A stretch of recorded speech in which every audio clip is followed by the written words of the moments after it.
I mean, for me, I think my biggest lessons has always, I don't want to be that person, but it's always coming through when it's the darkest time. And, the irony of it all is that, like, for me, because I wouldn't say I lost my mom at an early age, but I would say that I lost my mom at a tender age. And especially being in a very Islamic conservative family and going down the path that I'm going and how I'm dressed, I'm very much a liberal compared to them. So they did not really was supportive of what I was doing, like, of course I'm not gonna name names, I'm not really that type, couldn't bother. But like, of course, for me, like coming into this thing, there was a lot more emotional stress and emotional struggle because A, I'm a girl, and B, I'm Muslim. And in Malaysia, although it is a multiracial country, but we still are, our main religion is Islam. So a lot of like our laws and a lot of our cultural, like, our cultural beings and everything is just around Islam. So it's hard for someone like me to really like blossom and really get in touch with my authentic self, because like I always felt like I don't fit in. But in my own way, after my mom, I had to give up some things about my life in order for me to find myself in my 20s.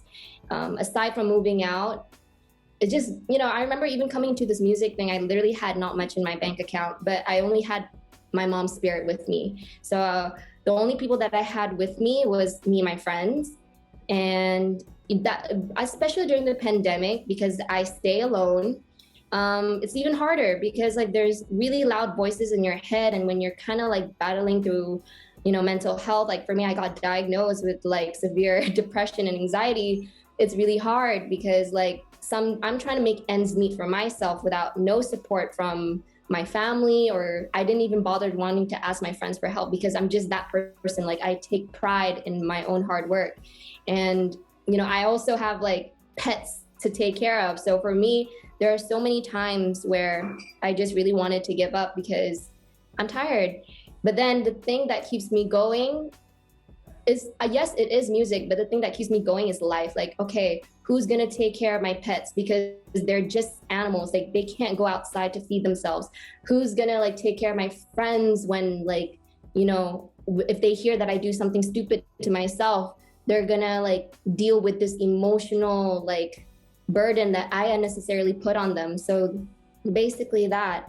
And most of all, I feel like I would let down my mom. Some things happen for a reason. And for me, although I accept what has happened to her, but I also believe that, not in a bad way, but if that part of my life didn't happen, it would have not pushed me hard to work so hard and to get things and to get my life together the way I would probably be still living comfortably and wouldn't even be in Def Jam or wouldn't even properly pursue music and somewhat be part of this like communication channel for other people to speak about their feelings, because some people, they have like emotional blockage and that's why they listen to music. That's why they could relate to certain artists and poetry so that those words can carry how they feel. So I think not a lot of people would have that chance to even have that power, whether it's like 100 people listening to you.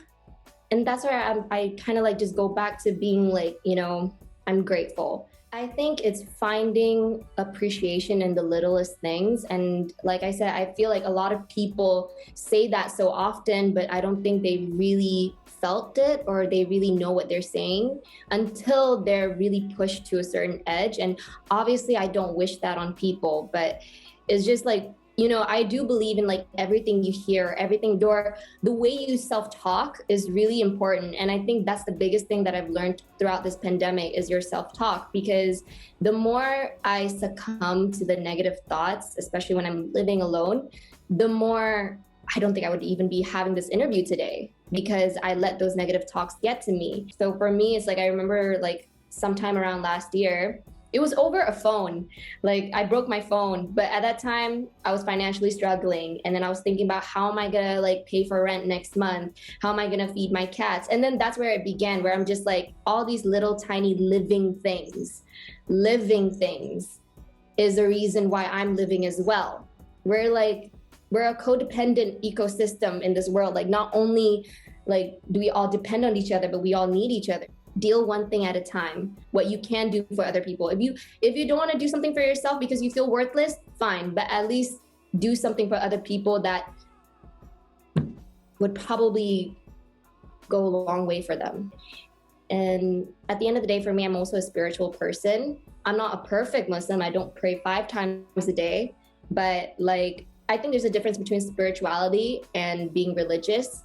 And spirituality is what kept me mostly together, regardless of what you believe in, because there's always faith that something will be okay, something will guide you towards something, and you'll be okay.